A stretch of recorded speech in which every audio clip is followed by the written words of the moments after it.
Hey, you're watching Scene. It's RUFARO, and today I'm hanging out with Jason Trikakis. He's the drummer for two bands, The Honors and The Press Project.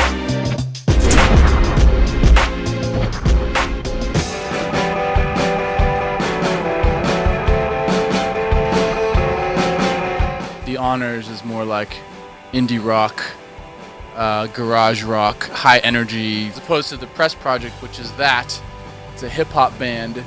So, we're kind of laying back in the pocket a little bit more. To clarify, pocket meaning the groove, when everyone in the club's just kind of bobbing their head, you're doing something right, Do you want to go more in depth about how each band kind of got together, with you including?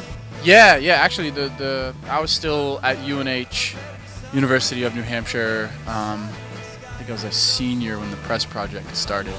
And I got a call from Roland, the bass player, and he was looking to start a live hip-hop outfit, kind of similar to, The Roots.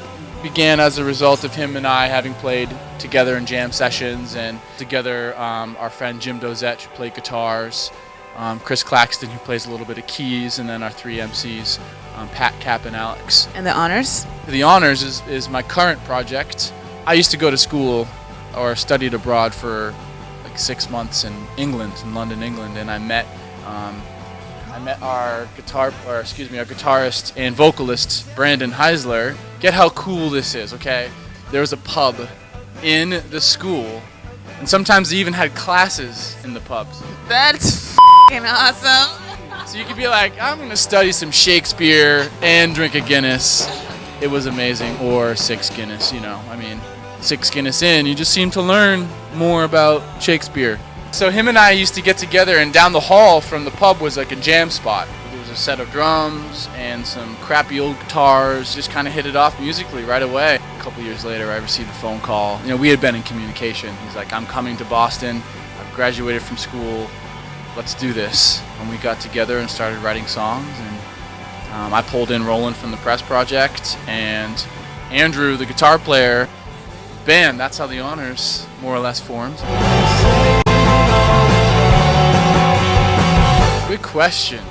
I know, I'm very good with questions. It changes quite a bit. Like when I'm playing with the Press Project, the hip-hop genre works within a certain beats per minute range. So I'm kind of like laying back more. I'm supporting the bass player and supporting the MCs. I don't want to get in the way of what they're saying. With The Honors, it's more of a faster song, so I'm sweating. I really had to adjust my playing style and my technique, pretty much everything, to accommodate that kind of drum style. So I'm hitting in a different way. I have bigger drums, different kind of drum setup, flabbier tom sounds, and more of a bombastic style of playing where I'm really just bashing, and it's about volume and dynamics. In general, since you're in two bands, who gets the most ass? But there are more members of the Press Project, so I'd probably say the Press Project. Yeah, because there's 7 dudes in that band. So come on, gather round, y'all, get y'all love. I'm a mic. The drummer, although he's in a relationship, ladies and men. The guitarist, or I don't know. Go for it. Bass player? I'd say usually the rhythm section, meaning the bass and the drums. How do you balance drumming in two bands? To the dismay of some of my bandmates, had to take 2 gigs in one night, where I'm running across Boston. One time we had a gig with The Honors opening up at the Middle East Upstairs. Then I had to pack up all of my gear for a show at Harper's Ferry with the Press Project, and that was kind of crazy. I don't do that too often, or like to do that too often. So what are the musical influences of The Honors and the Press Project? Well, I'll say The Honors first. We're hugely influenced by The Strokes, The Cure.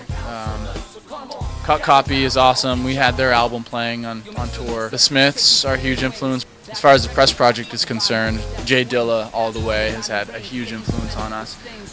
Just because of the way that drummers interpret the kind of beats that he plays. We love Common, Kanye West, and The Roots, and George Clinton and Parliament Funkadelic. We actually played with him, did open for him, and toured with Slick Rick the Ruler. All of a could as the opening act and as his backing band.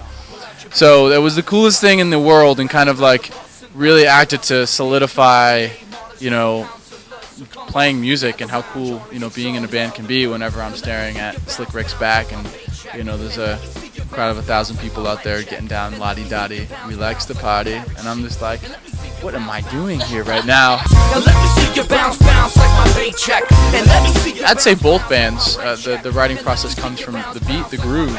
You establish a groove first. So you guys would just have like a jam session, and then you just kind of figure out the song after that?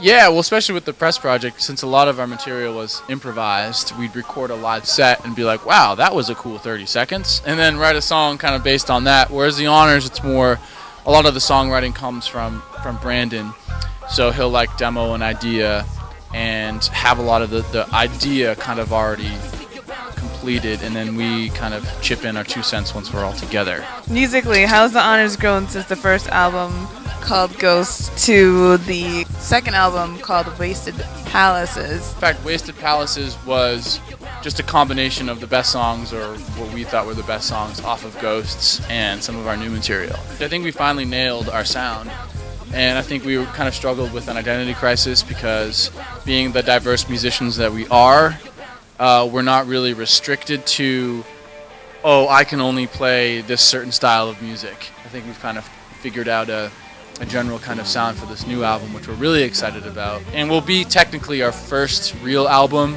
because we're recording it all at the same studio with the same, you know, engineer and producer. What pisses you off when you're performing? When I have to pee, that really sucks. So I try to like not drink too much beer before I play.